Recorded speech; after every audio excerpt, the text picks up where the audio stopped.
Buenas tardes a todos. Sean formalmente bienvenidos los que han estado incorporándose al seminario virtual de Perspectivas de la Economía y los Mercados Financieros Globales o Outlook for the Global Economy and the Financial Markets, gracias a la Embajada de los Estados Unidos en Santo Domingo y a Miami Herbert Business School de la Universidad de Miami.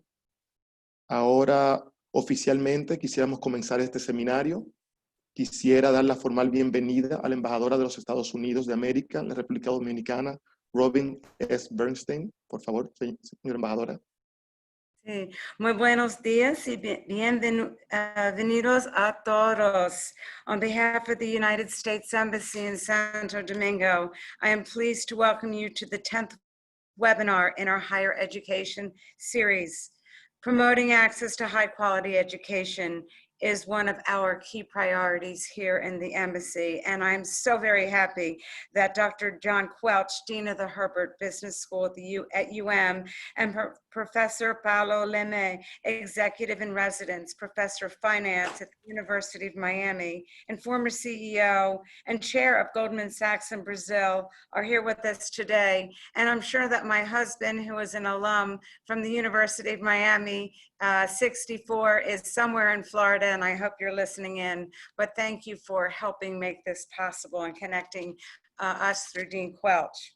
Through today's webinar, you will be provided with an in-depth look at current trends in financial markets and projections of growth in the near future. Fulbright alum Dr. Raul Hernandez will serve as moderator for today's discussion. Thank you, Dean Quelch and Professor LeMay, for sharing your time and experience with us today. Also, a big shout out to my team at Embassy Santo Domingo and many of my colleagues in the Dominican Republic for joining on the webinar today.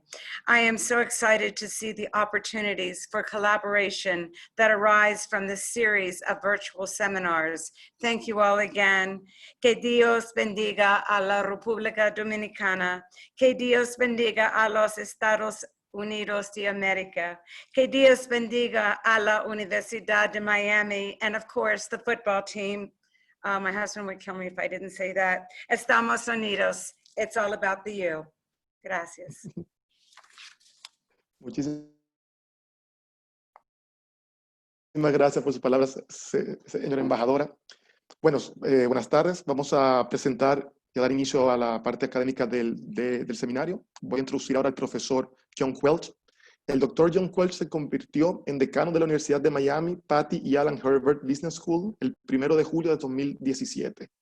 Es profesor de la Universidad Leonard M. Miller y también se desempeña como vicerrector de Educación Ejecutiva de la universidad. El doctor Quelch tiene una gran experiencia en el área del liderazgo, ya que anteriormente se desempeñó como decano y decano asociado en 3 escuelas de negocios reconocidas internacionalmente. Sin más, bienvenido, Dr. Quelch, la palabra es suya. Thank you very much, Raul. Madam Ambassador, thank you very much for your kind introduction. I'd like to just say a few words about Miami Herbert Business School, if I may, before we introduce Dr. Leme. The mission of Miami Herbert Business School is to develop innovative ideas and principled leaders that transform global business and society at the crossroads of the Americas. That mission is perhaps now more important than ever. Perhaps never before has the world and our societies needed more principled leaders.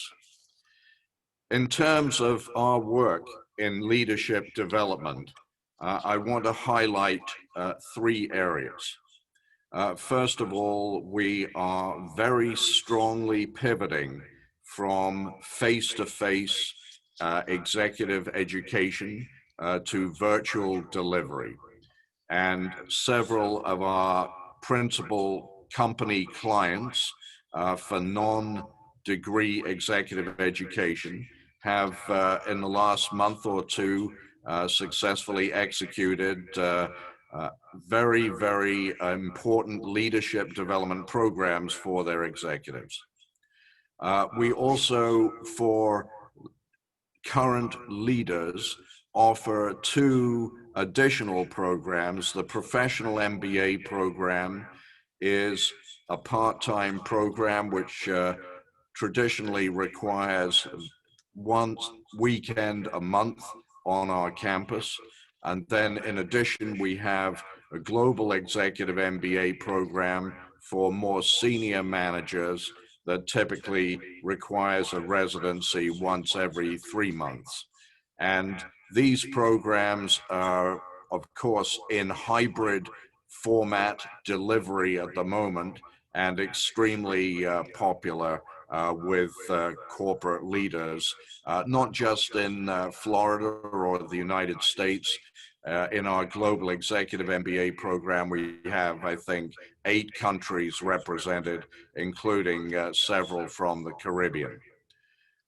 In addition to these programs for senior and established managers and leaders, we also, in our day-to-day bread and butter activities, serve 2,500 undergraduates, all of whom are doing business majors, and over 1,000 MBA and MS students. And I particularly want to draw your attention in the Dominican Republic to the amazing resources that the Miami Herbert Business School offers to people in the region. We have, as it turns out, over 80 University of Miami alumni in the DR, and of those, the vast majority are actually Miami Herbert Business School alumni. We have 46 alumni out of the 81. I want to also mention that I initiated 2 years ago a Latin America and Caribbean Initiative Advisory Board for our business school.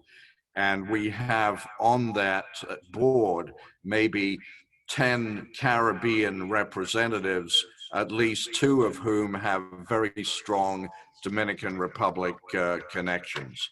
So we regard the Dominican Republic as our good neighbor, and we want to do everything we can to help you and all of our Caribbean neighbors do better and better. One of the things that we can offer you, which is free and extremely valuable, is our Outstanding Distinguished Leader Lecture Series. You can see here our 3 up-and-coming speakers, all on Zoom. Tonight, we have the CEO of the Bank of America for an hour. Next week, we have the head of McKinsey worldwide for an hour. And then on the 12th, we have the president of American Airlines. And you see the name at the bottom, Cecilia Sanchez, in my office. Anyone who wants to be registered for these and our other events, please just send an email to Cecilia or anyone at the embassy, and we will ensure that you're taken care of. With that, let me just say bienvenidos a todos y gracias. Muchas gracias. Muchas gracias por sus palabras de apertura, Dr. Quelch. Ahora vamos a pasar a introducir al profesor Paulo Leme. Paulo Carvalho Leme es profesor ejecutivo residente de finanzas en la Miami Herbert Business School, donde ha enseñado finanzas internacionales, finanzas corporativas, mercados e instituciones financieras, inversiones y macrocomercio en América Latina desde agosto del 2018.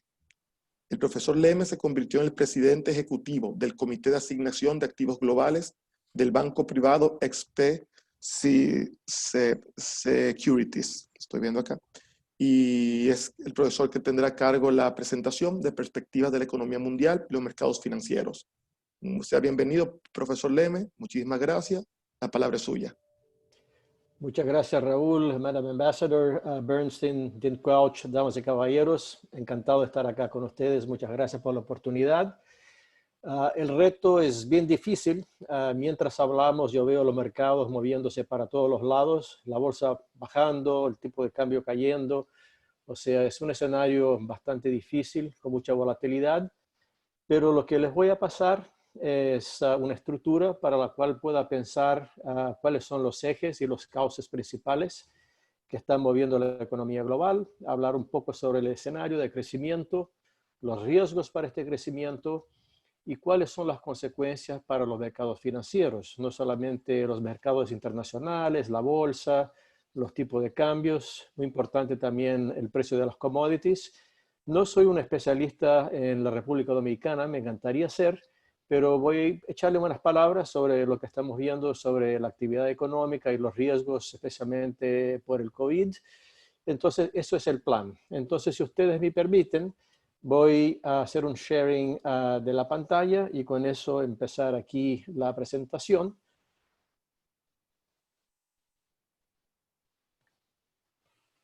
Y ahí vamos.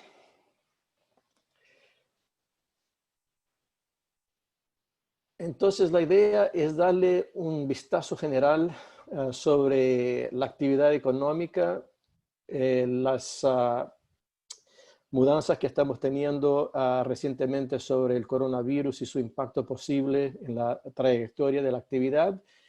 Y esta es la primera pantalla que sale, en la primera gráfica, muestra muy claramente lo que se espera en términos de una recuperación en un formato de V. Puede ser más abierta, más cerrada, pero yo diría que en general hay un consenso entre los economistas, entre las autoridades, entre el Fondo Monetario, Banco Mundial, que más o menos esto es para dónde va la economía mundial. Acá empezamos a principios del año con una actividad cercana a 3%, y tú ves, después tuvimos el shock en el segundo trimestre de este año, cuando tuvimos la fuerte caída en la actividad, y tuvimos la buena sorpresa de tener una reapertura después del lockdown y social distancing.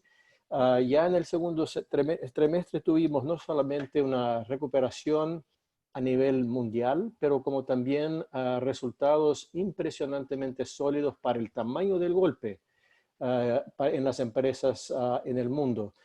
Y muy importante también es que la respuesta, especialmente en las economías desarrolladas del hemisferio norte, la respuesta ha sido extraordinaria, histórica, no solamente con estímulos fiscales, como también una reducción de las tasas de interés o para cero o negativas, y una fuerte utilización de los balances de los bancos centrales para comprar activos del mercado, y con eso restablecieron el funcionamiento normal de los mercados a lo largo del segundo trimestre. Y eso fue clave porque la parálisis de la economía, de la actividad, especialmente en los sectores que más le afectó la pandemia, estos tuvieron problemas muy serios de flujo de cajas, empresas endeudadas en el sector de servicios, de turismo, y con la reapertura del mercado es impresionante de ver que mucho de lo que ofreció el Fed en realidad no ha necesitado usarlo. O sea que siempre, como se dice, el prestamista de última instancia, el lender of the last resort, cuanto más grande es el programa, más creíble es, y los mercados financieros reabrieron, y los mercados de renta fija, de bonos, fueron capaces entonces de encontrar soluciones de mercado, incluso operaciones gigantescas. Por ejemplo, un préstamo de 25 mil millones de dólares a Boeing, y en préstamos de 1, 2, 5, 10 mil millones de dólares a varias empresas, IPOs, a tal punto que al tercer trimestre de este año tenemos el récord de toda la actividad histórica en investment banking por la emisión de bonos, de IPOs y actividad, digamos, de financiamiento. Entonces, la reapertura del mercado permitió entonces la rapidez con que tuvimos el repunte de la actividad, y ya con una mejora de la pandemia tenemos entonces esta recuperación a lo largo del segundo y tercer trimestre.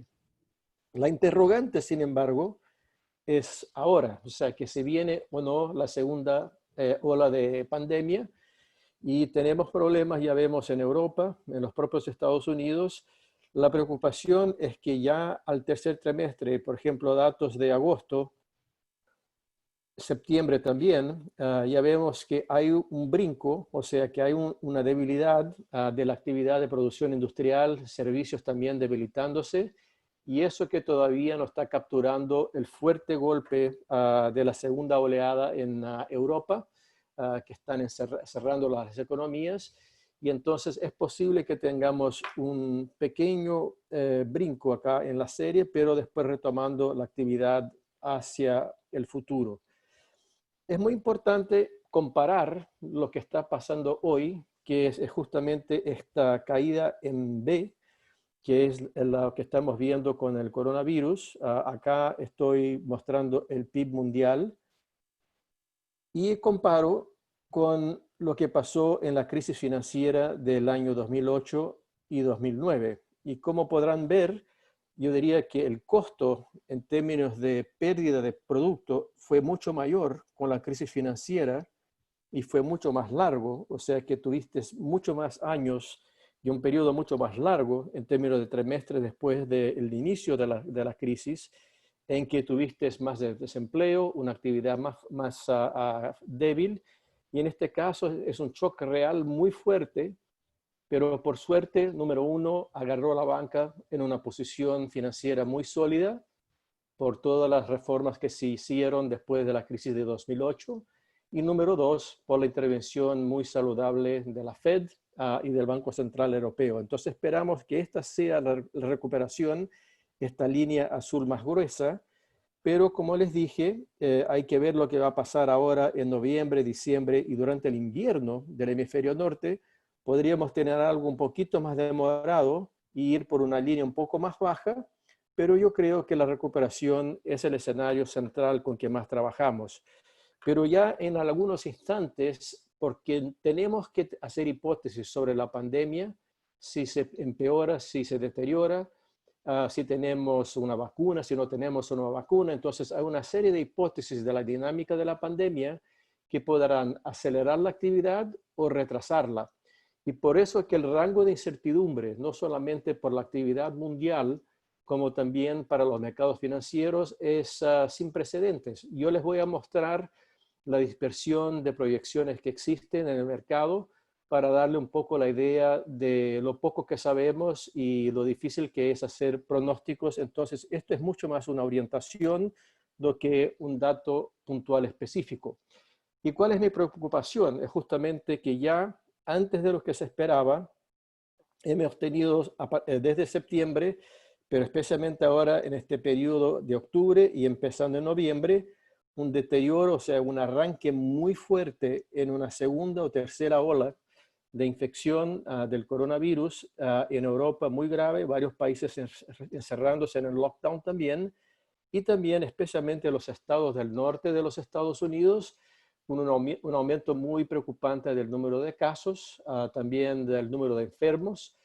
Por suerte, yo creo que hemos evolucionado mucho en entender un poco sobre la enfermedad, poder tratarla de una manera más eficiente, de manera que el número de casos afortunadamente no es acompañado con el mismo número altísimo de muertes que se vio en marzo y abril de este año. Pero esto es muy importante porque si esto efectivamente sigue arrancando y deteriorándose el número de casos, entonces podríamos tener la actividad en caída, porque tendríamos que o aumentar la distancia entre las personas, hacer lo que digamos, enfriar un poco el ritmo de actividad, y con eso la recuperación se tardaría. Donde estamos muy bien es en la parte de inflación. Acá les muestro el núcleo de inflación, que es la línea roja, y la línea azul es la inflación a nivel mundial. Las economías avanzadas trabajan con una meta de 2% de inflación.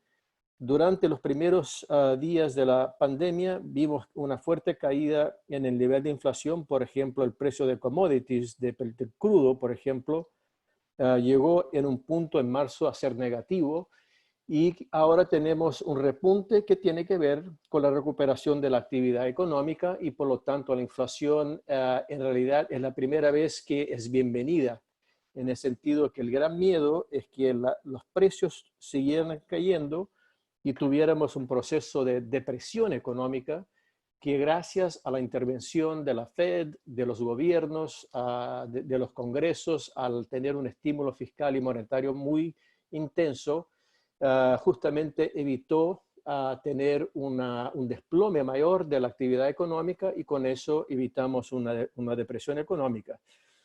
Y la inflación sigue suficientemente controlada, o sea que es alta para no preocuparnos con una depresión, pero todavía tenemos un espacio muy amplio para que la política monetaria sea extremadamente expansionista y esto es clave. O sea, el tema el principal de los mercados es el siguiente. El mundo hoy vive con tasas de interés negativas. No hay rentabilidad, o sea que los mercados de renta fija, donde uno podría tener ingreso de intereses, hoy las tasas son muy bajas, cero o negativas. Por lo tanto, el inversionista tiene que ir hacia la bolsa y tomar riesgo. Y aunque tengamos datos que no son tan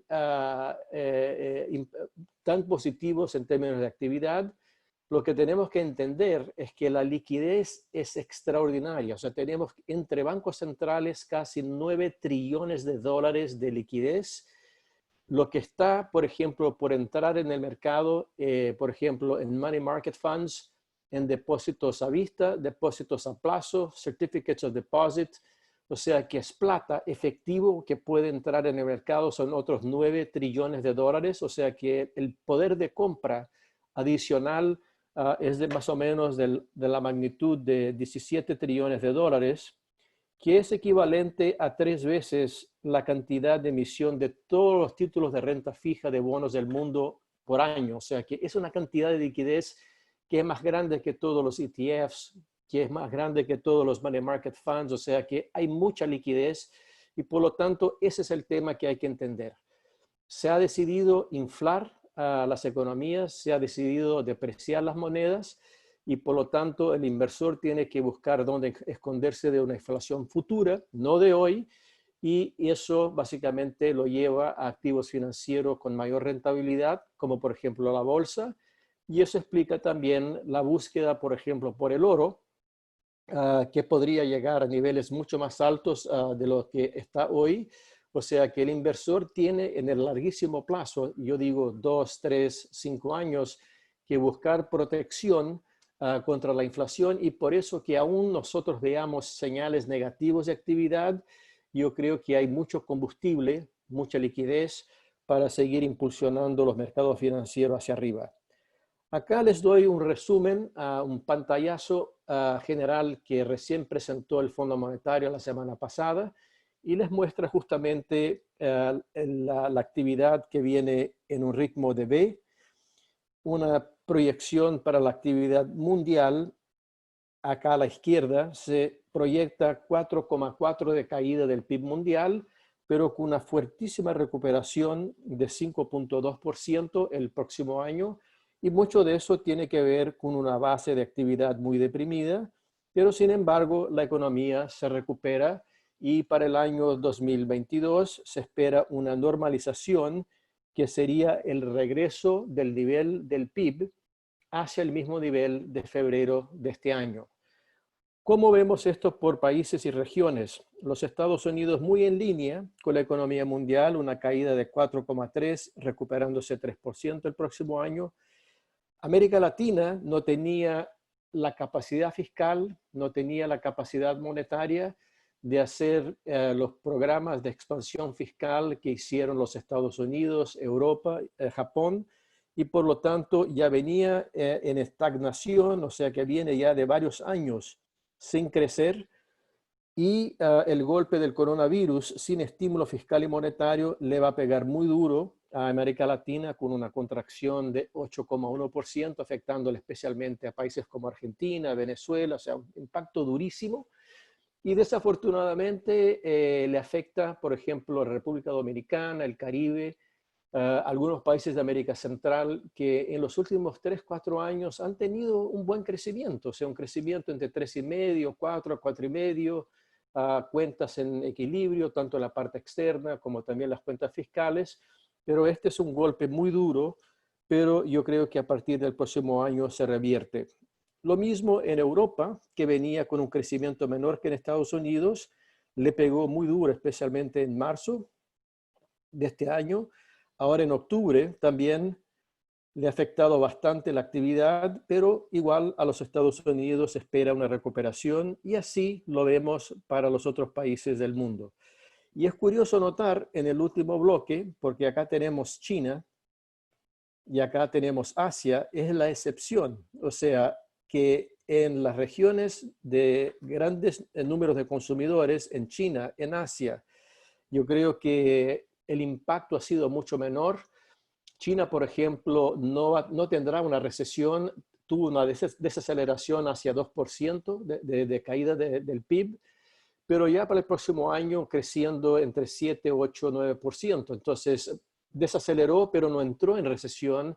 Y los países que operan con China, la región toda, que yo llamo de Asia, excluyendo el Japón, yo creo que tuvo un desempeño económico mejor que el resto del mundo este año, y así será el caso con un fuerte repunte el próximo año. Y eso yo creo que deja muy claro la dirección de la inversión, los mercados, yo creo que es muy positivo para Asia. Acá les muestro una foto de la actividad económica para la región, para la América Latina. Como les dije, desafortunadamente bien negativo en términos de este año, una caída de 8%, pero recuperándose hacia 3.6%. Y en el Caribe, especialmente el que depende más del flujo y de los visitantes del turismo, tendremos una caída realmente casi de 10% este año, pero recuperándose a la medida que se normaliza la situación, viajes, y con eso pudiendo recuperar la economía y crecer. ¿Qué es lo que veo para la Dominicana? Que tuvo la gran suerte de poder tener el programa con el Fondo de Financiamiento, un fuerte y duro golpe en la actividad también, pero más suave de lo que tuvimos en los otros países de la región del Caribe, con una contracción, una caída del PIB de la actividad de 6% este año, pero un fuerte repunte el próximo año y también en el año 2022. Y con eso casi recuperamos el nivel de actividad de donde venimos, que como dije, venía de una actividad muy saludable, de crecimiento del PIB, y regresaremos ahí para el 2021. La inflación sigue controlada en la Dominicana, y por la caída del turismo tenemos exactamente una deterioración del déficit en cuenta corriente, pero en la medida que tengamos una recuperación del turismo, yo creo que tendríamos una vuelta de estos números. Y acá yo creo que son números que impactan directamente a la República Dominicana, que le muestra dos fotos de la actividad turística. O sea, primero, acá es el control de la seguridad de los aeropuertos en los Estados Unidos, total, el número de pasajeros que pasan, digamos, por día es del año pasado, esto fue el año 2019, y acá está el impactazo del coronavirus en el 2020 en la línea roja. Y como vemos, hay una recuperación, pero muy lejano de tener una vuelta hacia la normalización. O sea que la falta de actividad en las aéreas, en los viajes, es todavía muy grande. Por ejemplo, mirando las reservaciones, hablando con presidentes de aerolíneas, hay un aumento para algunos de las fiestas de fines de año, pero todavía a una fracción de lo normal. Y esta otra gráfica de la derecha me parece bien importante porque nos muestra el flujo de vuelos comerciales de los Estados Unidos internacionales, y nos enseña, por ejemplo, acá está el año 2019 comparado con el año 2020. Entonces, exactamente esta brecha que vemos, o sea, que hubo una mejora, o sea, que ya hemos tenido un periodo mucho peor en el segundo trimestre de este año. Hay una recuperación hacia el tercer trimestre, pero aún así la brecha que existe entre un escenario normal y hoy todavía es extremadamente grande, lo que le deprime los flujos de turistas, de ingresos, y por lo tanto le impacta a la cuenta corriente y en la balanza de pagos de la Dominicana. Yo les dije al principio que yo creo que nosotros economistas hay mucho más cosas que no sabemos de lo que sabemos. Y esto me parece la mejor manera de mostrarles lo poco que sabemos. Acá les muestro las proyecciones de actividad del PIB sobre lo que les he hablado, del Fondo Monetario a la izquierda. Yo soy muy sospechoso porque trabajé en Goldman Sachs durante muchos años. A la derecha tengo las proyecciones de Goldman Sachs. Y se darán cuenta que esto siempre, a la diferencia, por ejemplo, la proyección del PIB, que uno vería a nivel mundial, digamos, del Fondo Monetario Internacional, del FMI menos Goldman Sachs, o de Wall Street en general, sería 0,1%, 0,2%, números muy pequeños. O sea que siempre hubo mucha, o sea que estaban siempre muy cercanas las proyecciones una de las otras. Pero fíjese el caso de 2020, mientras que el Fondo Monetario trabaja con 4,4, tenemos a Wall Street mucho más optimista. Para el año 2021, mucho más optimista todavía, o sea que Wall Street trabaja con más 1,4% más de actividad económica.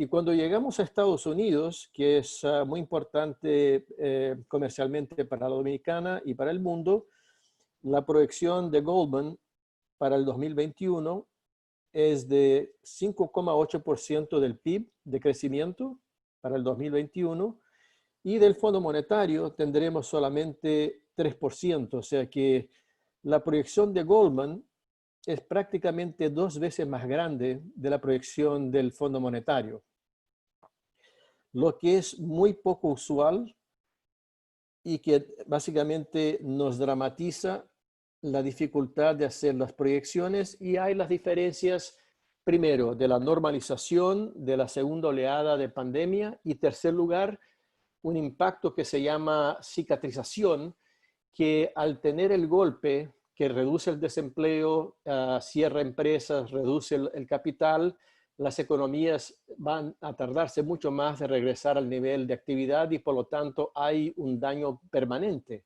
en la actividad. Entonces el fondo trabaja mucho más con scaring y la Goldman Sachs trabaja mucho más con una vacuna que vendría mucho más rápido y con eso vendría una normalización mucho más acelerada. Eso es sobre la actividad. Pasando al mercado, el tema más importante es que hoy tenemos básicamente 20% del PIB mundial en títulos de renta fija que tiene tasas negativas. O sea que no hay dónde esconderse. Acá está el crecimiento de los activos y de los títulos de gobierno que tienen rentabilidad negativa y por lo tanto dos cosas ocurren. Uno busca activos de mayor riesgo y segundo, se va a la bolsa y sale, por ejemplo, de países de tasas negativas como Europa y se van a Estados Unidos que tienen tasas positivas. Y eso es muy importante para entender la dirección de los flujos de inversión, que es exactamente lo que pasa entre Alemania y Estados Unidos. Dense cuenta de la profundidad de las tasas negativas en Alemania. Esta es la última curva de los Bunds, que son los títulos del gobierno alemán, todo en tasas negativas. ¿Para qué me voy a quedar en Alemania? O sea, que yo me voy, y por eso que justamente estoy volando acá, me voy de 1 para 2, yo invierto en títulos del gobierno americano y por lo tanto yo deprimo la parte larga de la curva y por lo tanto las tasas de los títulos de 10 años van a seguir extremadamente bajas. Hoy están más o menos en 0,78% y creo que van a seguir muy bajas porque cualquier presión que tengas, aún con mayor gasto público y con el próximo gobierno, viene esta oleada de inversión de Japón, de Europa, a búsqueda de rentabilidad y no solamente renta fija como también en la bolsa. Entonces, esa es la conclusión en términos de mercado financiero. O sea, tasas negativas va a alimentar la demanda por activos de riesgo. Entre todos, yo prefiero la bolsa americana, que creo que tiene bastante upside, especialmente para el año 2021. Seguramente ahora tendremos, como le voy a mostrar, un bump, o sea que la carretera tiene un problema de un ahora el 3 de noviembre y el mercado justamente hoy está para abajo 3% porque hay incertidumbre sobre el proceso de elecciones en los Estados Unidos, pero una vez que después que pase, el mercado nuevamente arranca. Entonces, a mí me gusta la bolsa. Yo creo que hay una capacidad de crecimiento de la bolsa americana, del S&P, entre 10% a 12% para el próximo año, llevándonos a 3.800 en el nivel del S&P 500. Y lo que llevaría eso son los miles de millones de dólares de liquidez de bancos centrales, estímulos fiscales, incluso los que están por venir en los Estados Unidos en el próximo gobierno. Y como le dije, la posición en caja en efectivo que no ha entrado en el mercado, que está en money market funds, está en depósitos bancarios. Yo creo que entonces hay liquidez, hay también crecimiento. Los resultados también de las empresas en el tercer trimestre ha sorprendido para lo positivo, y lo que realmente no es positivo es estar en efectivo, o sea que las tasas reales de interés en Estados Unidos son negativas, una inflación de 2, una tasa real nominal de 0, por lo tanto tienes tasas reales negativas de 2%. El papel de 10 años, el Treasury de 10 años, creo que va a seguir entre 0,60 y 0,80, subiendo un poco a la medida que el estímulo fiscal aumenta el ritmo de actividad, y entonces un poquito de prima de inflación deberá subir las tasas, pero no llegando a más que 1,25% el papel de 10 años. El otro tema muy importante que les enseñé es liquidez. Bancos centrales buscando aumentar la inflación, como es el objetivo explícito del Fed americano, buscando aumentar la inflación hacia 2,5%. Bueno, ¿cuál es el impacto de una política monetaria floja y de una búsqueda por inflación? Es que el tipo de cambio, o sea, el dólar norteamericano, está cayendo, ya ha caído 5% en términos reales efectivos, 9% nominal, y deberá seguir cayendo. Al mismo tiempo, o sea, que hay una demanda por monedas fuertes, como por ejemplo el euro, la libra esterlina y otras monedas europeas y también asiáticas. Y por último, el refugio contra la inflación. Los inversionistas siguen buscando el oro, que lo vería, que es un producto importante de exportación de la República Dominicana, subiendo a 2.300, o sea que una subida muy importante en el oro. O sea que en un mundo de tasas negativas, y creo que es la conclusión más importante, los inversores tienen que salir de buscar solamente retorno y volatilidad, y tienen que buscar activos con menor liquidez, o sea, por ejemplo, fondos de distressed debt, porque si no, no consigue recuperar los retornos, palanquear las carteras, porque si no el retorno no sube. Y por último, tomar mucho más riesgo de crédito, o sea que antiguamente los inversores estaban en papel AAA, papeles A, y tienen que ahora caerse a high yield, y peor casi que nivel de default, que es el CCC. O sea que en un mundo de tasas negativas, des en cuenta, es un impuesto al ahorrista y es un subsidio al prestamista. Entonces, con esto, yo creo que uno tiene que tomar mucho más riesgo en todas las naturalezas, digamos, de actividad, crédito y todo eso. Acá es como yo veo la bolsa, y desafortunadamente exactamente lo que viene sucediendo. Como les dije, hay una incertidumbre muy grande con respecto al resultado y al proceso de las elecciones norteamericanas. Espero que todo va bien. Yo creo que el mejor resultado es que sea quien gane con un margen muy amplio, de manera que se resuelve muy rápido, y que el candidato que gane sea aceptado inmediatamente. Yo creo que el mercado reaccionaría muy bien a los dos candidatos. No reaccionaría bien si no se sabe, si tenemos una semana, 2 semanas, muy parecido a las elecciones del año 2000, Bush contra Gore, que nos llevó hasta el 6 de enero, hasta la Corte Suprema, para tener una decisión del contagio de votos. Y exactamente por eso esta incertidumbre, lo que llamo la incertidumbre, y además junto con la segunda oleada de COVID, es lo que está básicamente tumbando los mercados, que están para abajo hoy 3%. Entonces yo veo esta caída en dirección a fines de noviembre, quizás llegando incluso a un nivel cercano a 3.200, 3.150, y después recuperándose en un plazo de 12 meses hacia 3.800. Entonces, yo creo que hay que tener los cinturones de seguridad abrochados. Hay turbulencia por delante en las próximas 2-3 semanas, pero creo que salimos bien. Acá les muestro la traducción de la incertidumbre en las opciones. O sea, el mercado de opciones es una manera de comprar un seguro. Es básicamente una prima de seguro contra la caída, por ejemplo, de activos financieros y de acciones en la bolsa. Y esto es medido por la volatilidad, que lo llamamos el VIX, que subió bárbaramente hacia 82% durante la crisis en marzo. Y ahora fíjense el seguro, la prima de riesgo, que cómo explotó la línea verde, la más reciente, la línea amarilla es de la semana pasada. Y esto es el último dato, o sea que hay un aumento muy grande por la incertidumbre, una demanda por un seguro. Y se hace a través de opciones que se llaman puts.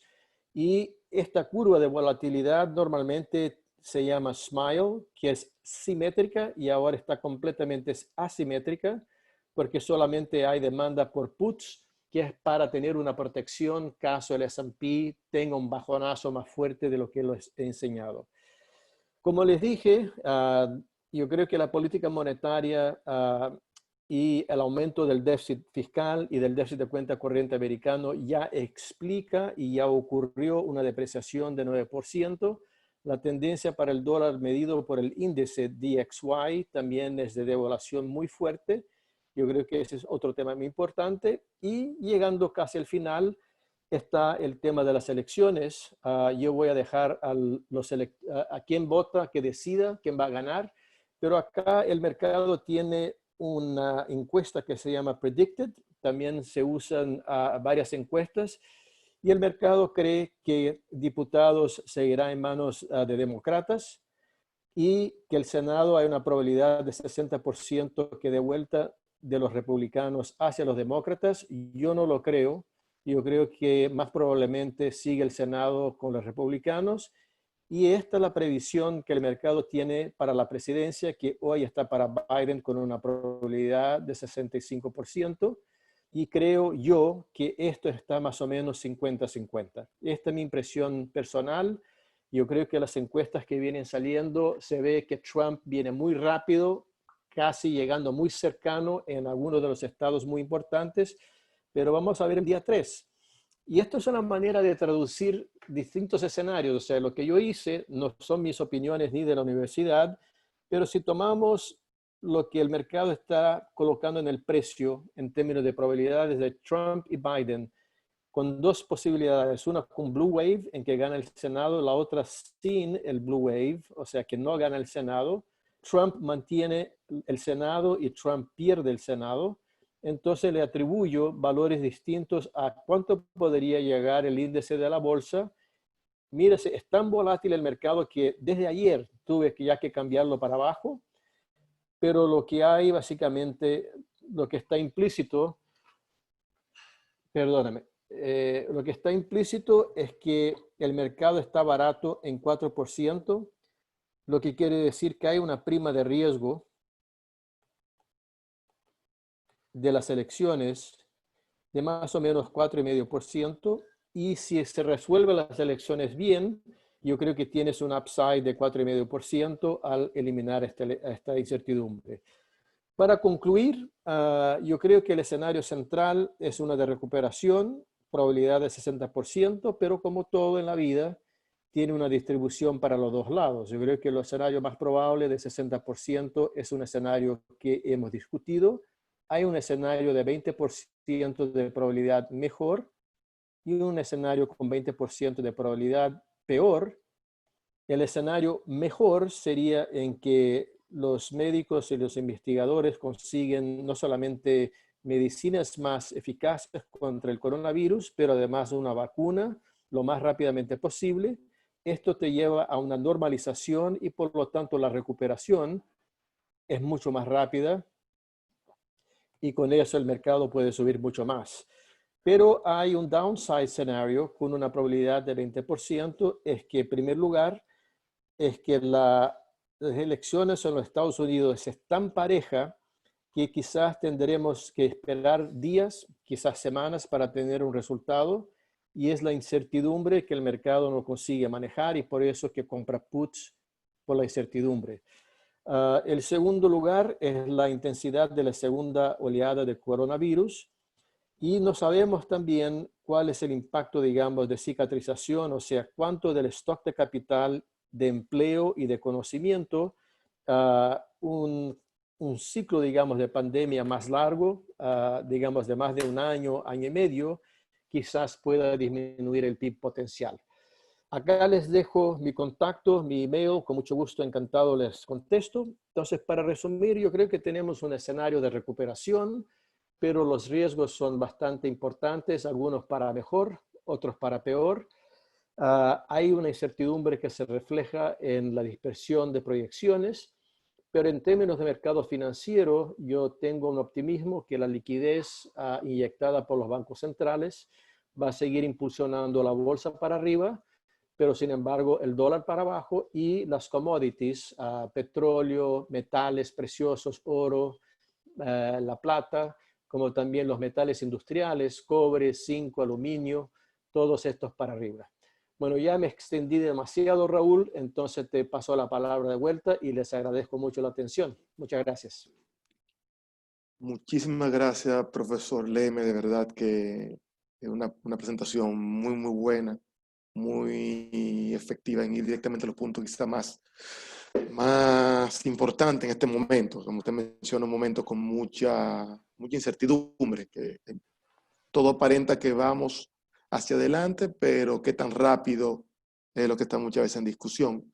Hemos tenido un buen grupo de preguntas de los participantes, síganlas escribiendo, voy a comenzar a hacerle. En particular, vamos a ver, a nivel de la percepción del crecimiento en la economía global, ¿cómo ve usted el tema de los sectores económicos? ¿Dónde usted entiende puede haber más dinamismo en los próximos 2 años y cuáles se sentirían más rezagados? Mira, yo creo que hay evidencia muy clara, digamos, el sector que llamamos del lockdown y el sector que no sufrió, más bien se ha beneficiado con el lockdown. Entonces, hay una discrepancia muy grande entre estos dos sectores. Aquellos que se beneficiaron, como por ejemplo toda la parte de tecnología, Zoom, por ejemplo, toda la parte de tecnología, creo que son los sectores que más se beneficiaron. Pero si estamos correctos y efectivamente para el 2001 tenemos una recuperación y además de eso vemos un aumento del gasto de inversión, especialmente en los Estados Unidos, yo creo que podríamos tener lo que yo llamo un cambio en la actividad hacia los sectores más cíclicos. Entonces, por ejemplo, toda la parte de infraestructuras, materiales, construcción, porque viene 3 trillones de gastos en infraestructura y entonces toda la parte más cíclica de la bolsa debería reaccionar mejor. ¿Usted vería gobiernos manteniendo sus estímulos fiscales, monetarios, un 2021, 2022? ¿O lo vería más tímido, quizá ya más allá del 2021? Mira, yo creo que el problema es que se está acabando la munición, entonces no tiene más pólvora para seguir. Seguramente es el caso de América Latina, pero los países de las economías desarrolladas tienen espacio fiscal. Por ejemplo, no solamente lo van a hacer, pero yo diría que es imprescindible. O sea que es muy evidente que la actividad se recuperó, pero ya ha perdido su ritmo, perdió momentum. Y estamos retrasados en los Estados Unidos por el tema de las discusiones electorales. Desafortunadamente para millones que están sin trabajo o que perdieron sus empresas, no han podido tener un estímulo fiscal que debería haber venido, pero seguramente vendrá, quizás más tardar para diciembre o quizás mismo para principios del próximo gobierno. Pero yo creo que hay mucha cancha y necesidad, especialmente en Estados Unidos y Europa, y creo que veremos mucho más estímulo fiscal todavía. Quizás demasiado. Ujú. No, buenísimo. Y es algo que me lleva directamente a la próxima pregunta. El tema de potenciales estrés de deuda, privados o públicos, también en ese corto y mediano plazo, ¿cómo usted siente esa posibilidad? Y tanto desde el punto de vista privado como de gobiernos. Y si usted vería un mercado más proactivo en buscarle soluciones, un mercado quizá más firme en exigir el repago.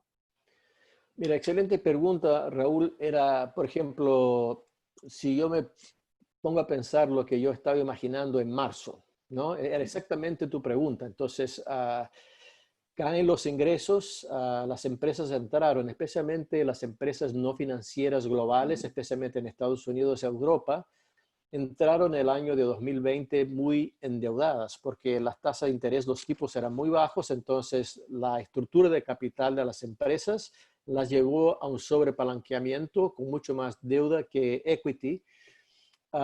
Y efectivamente, con la caída y el desplome, especialmente en el sector más afectado en servicios y viaje, turismo, por el coronavirus, yo esperaba que la tasa de default, que en general está entre 2,5% y 3% en deuda americana, iría a subir entre 3 a 5 veces, entre 12 a 15% de default de todas las empresas que han emitido deuda privada corporativa en el mercado de bonos. Y efectivamente no ha sido así. O sea que lo que ha ocurrido es completamente distinto y es por dos razones. Primero es por la rapidez y la actividad con que entró el Fed determinado a reabrir los mercados y efectivamente así lo consiguió. Entonces tienes empresas que están en el sector afectado por el coronavirus, pero han sido capaces de colocar 5,000, 10,000, 20,000, 30,000 millones de dólares en deuda, de maneras que la colocación de deuda privada en corporate bonds en Estados Unidos dobló de este año con relación al año pasado en el año que va hacia septiembre. O sea, es un record year. Y por lo tanto, has visto, por ejemplo, en las utilidades de los bancos en el tercer trimestre ha sido excepcional. Y eso yo creo que fue un game changer, o sea, que ha salvado las empresas, incluso muchas empresas que viven del turismo, por ejemplo, las Royal Caribbean, Carnival, yo creo que han ganado un colchón de liquidez muy amplio que les permite navegar durante un año, 18 meses, y a pesar que entraron en este ciclo ya sobreendeudadas, yo creo que el mercado ha funcionado. También han sido capaces algunas empresas que necesitaban más de equity, consiguieron hacer IPOs, y también el nivel de IPOs y follow-ons, re-IPOs ha sido extraordinariamente alto, son records también. Entonces, para mi sorpresa, la liquidez que ha salido del Fed funcionó de la siguiente manera. El Fed les sacó los papeles del tesoro y les sacó todos los mortgages del sistema financiero, les abrió un espacio de expansión de crédito, les dio el balance sheet, y este balance sheet se ha traducido en expansión de deuda a las empresas. O sea que ha tenido resultado la ingeniería financiera de la Fed, y con eso el número de empresas en default ha sido sorpresivamente más bajo de lo que fue en el año 2008, 9 y 10. Así es, ¿no? Y el poder de la liquidez, obviamente, es incuestionable. Mantener estos niveles de liquidez, generarlos tan rápidamente, fue, por lo menos desde este punto de vista, muy exitoso. Sí, y si Aquí me tengo permite, una... Raúl, yo creo que es Claro. algo que en general la gente no lo entiende, ¿no? O sea, que yo soy de la vieja generación, yo empecé en Wall Street en los años 90, y el trader de un hedge fund y de un mutual fund o de un gran banco, digamos, movía el mercado, ¿no? O sea, que hoy olvídate, o sea, que que realmente quien está llevando el mercado y es básicamente es la Fed y el ECB. Claro. Entonces, no solamente en términos de qué títulos, o sea, en qué plazo están operando, si es mortgages, si es treasuries, O sea que, excepto del mercado de tipo de cambio, porque ahí la liquidez es muy grande, yo creo que los bancos centrales son el mercado y están determinando los precios y el volumen y qué sectores el inversor tiene que ir. Sí, sí, no, sin lugar a dudas, una gran ola favorable hoy para tomar riesgos, para entrar en las bolsas y se ha manifestado así. Y aquí tengo una pregunta de José Miguel, quien participó en el seminario, que está preguntando, en el caso de gobiernos de países más subdesarrollados como el nuestro, ¿qué puede hacer para financiar este enorme déficit fiscal? Hizo una primera intervención, como usted menciona, utilizó una parte de las municiones importantes y ahora mirando hacia adelante, un país que ya tiene un nivel de deuda, vamos a ver, en una proporción importante, ¿cuáles rutas ustedes pueden ver en los próximos 2 años, pensémoslo así? No, José Miguel, excelente pregunta y exactamente es la diferencia entre the haves and have-nots, o sea, los que tienen y los que no tienen. O sea, que para entrar en este juego de política contracíclica, fiscal y monetaria, tienes que tener balance. O sea que además la gran diferencia es que el dólar y el euro son activos de reserva internacional. Entonces, cuando el Tesoro americano emite un papel de 10 años, esto es un activo de reserva de los bancos centrales. Por ejemplo, cuando Paraguay emite un bono de 100 millones de dólares, esto no es un activo de reserva y por lo tanto no hay demanda. Entonces, yo creo que nosotros, cuando uno mira a diferentes países de América Latina, algunos tenían mucho espacio, como Chile, los utilizó y se lo ha agotado. Argentina no tenía ningún espacio y tuvo un shock, digamos, tremendo de contracción de actividad. México tenía espacio, pero la administración López Obrador fue mucho más conservadora y por el lado fiscal no solamente no aumentó tanto el gasto como podría haber aumentado, como tampoco cortó las tasas de interés. Cosa que yo creo que debería haber hecho, dado que tenía un shock negativo y su vecino mandando las tasas a cero. Exactamente por eso que el tipo de cambio se apreció, o sea que es una anomalía. Entonces, pensando en términos de nuestros países, del Caribe, de la República Dominicana, yo creo que lo que pudiera ser hecho ya se hizo y creo que hacer más en términos de gasto fiscal, en términos de aumento del endeudamiento, yo creo que llega a un nivel que ya no es creíble, o sea que uno empieza a subir, subir, subir, subir y llega un momento en que ya no hay spread, ya no hay tasa de interés que el mercado vaya a absorber, incluso te puede mandar a una dinámica adversa de la deuda pública. Y como nosotros no sabemos exactamente si esto es algo que se va a tardar más 6 meses, 12 meses, 18 meses, yo creo que mantener control sobre las cuentas fiscales, la balanza de pagos, yo creo que hay que ir al límite. Creo que América Latina ya llegó a su límite y yo creo que las consecuencias negativas de un desequilibrio financiero son mucho peores que lo positivo que podría dar en términos de impulso por demanda. Entonces lo que nos sobra es solamente esperar que la situación se recupere muy rápidamente a nivel global, se normalice, digamos, el turismo, las remesas, y con eso podamos tener el repunte que se espera el año 2021. O sea que en general usted vería, aún con estas risk-free rates, los bonos del tesoro a nivel tan bajito, que es más quizá un momento de oportunidad de hacer más debt management que seguir incorporando deuda por parte de los gobiernos en Latinoamérica en este momento. Sí, es exactamente porque como no son activos de reserva internacional, o sea, una cosa es los Estados Unidos emitir $1 trillón de treasuries, se los absorbe el Banco Central de China, Japón, Brasil, Argentina, Europa. Entonces la demanda es mucho más alta, o sea, aunque en términos de nivel del PIB, la deuda en Estados Unidos, la deuda pública en Europa están ya a un nivel que no se veía desde la Segunda Guerra Mundial, o sea que están a niveles estratosféricos. Pero el debt sustainability, o sea que the debt capacity, la capacidad de endeudamiento de las economías desarrolladas es mucho más amplia, más superior a las nuestras. Entonces, yo creo que acá el cupo y el espacio de endeudamiento en América Latina es mucho más limitado.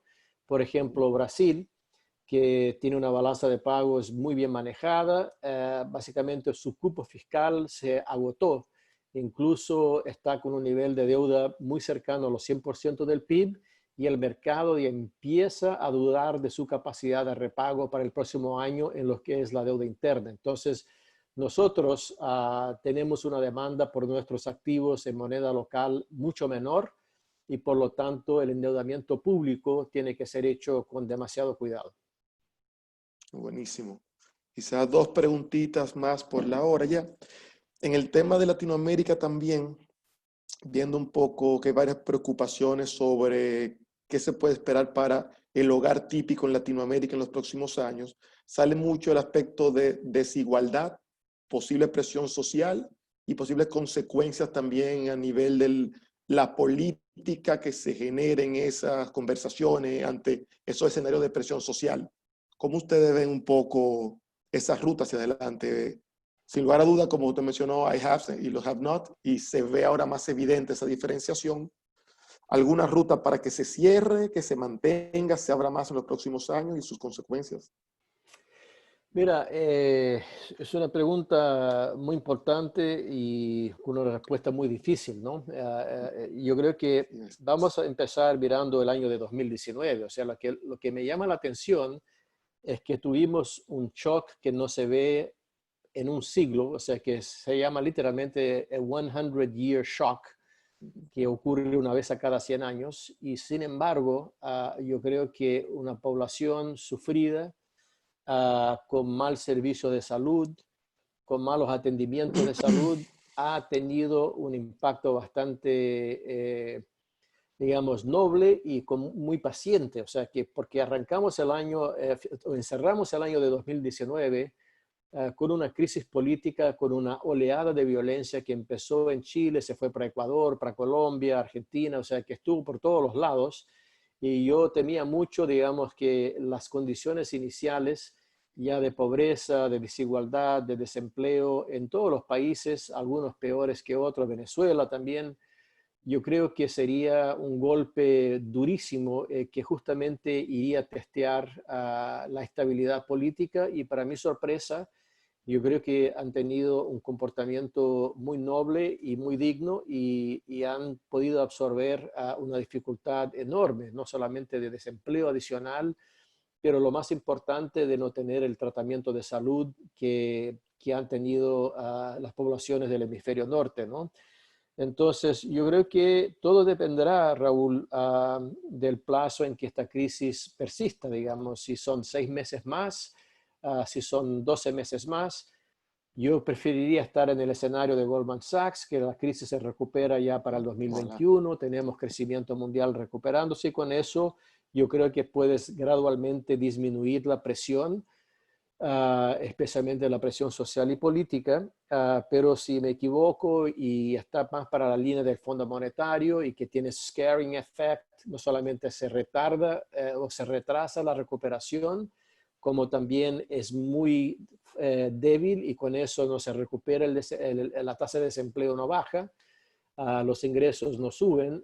Yo creo que podríamos tener un ciclo de intranquilidad política, pero es muy especulativo. O sea, pero me sorprende lo bien que ha resistido la región, especialmente en función de dónde venía en el cuarto trimestre del 2019. Bien, muchísimas gracias. Una última pregunta para cerrar quizá en un tono de oportunidad. ¿Cómo ve usted en el 2021? Tres pequeñitas preguntas. Oportunidades para mergers and acquisitions, carry trades, quizá mantener eso de Europa hacia Estados Unidos, y real estate. Mira, gracias. En términos de M&A, yo creo que sí va a tener, digamos, bastante efecto. O sea que por ahora, lo que es investment banking en 2020 ha sido pura emisión de deuda y de equity. O sea que incluso M&A, en términos de volumen, número de operaciones y valor de las operaciones, cayó mucho con respecto al año pasado. Pero sin embargo, vamos a recordarnos que es posible que tengamos un escenario de aumento de impuestos, sea con quien gane. O sea que quizás con los demócratas sería un aumento de impuestos ya ahora, y con los republicanos es un aumento con el tiempo, porque alguien tiene que pagar por el déficit fiscal y la deuda pública. Y eso significa un cambio, digamos, muy importante de la utilización del flujo de caja de las empresas. Entonces, por ejemplo, tomemos el programa del candidato Biden, con un aumento de las tasas de impuestos corporativas, de dividendos y ganancias de capitales. O sea que la empresa no tiene el incentivo a hacer el payout, o sea, a distribuir el flujo de caja a los accionistas, y más bien o los va a retener o lo va a utilizar para hacer adquisiciones. Entonces yo esperaría que con la liquidez que hay, con el aumento del valor de las acciones que están caras, entonces tienes liquidez, deuda, financiamiento, y tienes moneda, que es tu acción, para hacer adquisiciones. Entonces yo creo que vas a tener un número de M&As muy fuerte. En términos de carry trades, en realidad es como una llanta que se desinfló. Yo creo que el problema es que escaparte de los negative carry trades.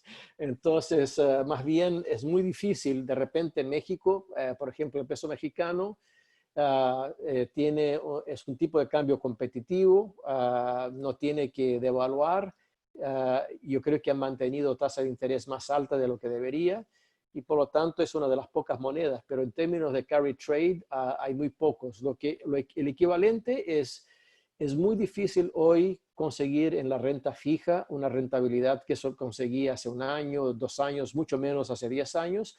La única manera de hacérselo es reducir duration, o sea que deuda muy corta, y desplomarse en la calidad de crédito, o sea, venir de investment grade para high yield y casi triple C. Con eso uno puede tener un poco de retorno en sus activos. Perfecto, muchísimas gracias, profesor Leme. Le Perdón, pediría real estate. Real real estate estate nos faltaba, es un hedge contra la inflación. Inflación viene con el tiempo. Sí, me gusta real estate. Está buenísimo. No, pues muchísimas gracias, profesor Leme. Le pediría, por favor, si puede ponernos su último slide de la presentación con sus contactos, en lo que Claro despido que el sí. seminario. Bueno, muchísimas gracias a todos. Formalmente comenzamos a cerrar el seminario virtual de perspectivas de la economía y los mercados financieros globales. Gracias a que llegó a ustedes por la Embajada de los Estados Unidos en Santo Domingo y a Miami Herbert Business School de la Universidad de Miami. Muchísimas gracias a la señora embajadora Bernstein por su apoyo al evento, al doctor Quelch, al profesor Leme por su participación. Recuérdense todos, ahí está el correo del profesor Leme. Recuerden todos, van a estar recibiendo un correíto para pedirle un poco su feedback sobre el evento, su retroalimentación. Se va a subir este video para YouTube. Ya sin más, entonces muchísimas gracias por acompañarnos en este seminario y que tengan todos muy, muy buenas tardes. Cuídense mucho y nos vemos en la próxima. Buenas tardes. Muchas gracias a todos. Hasta luego.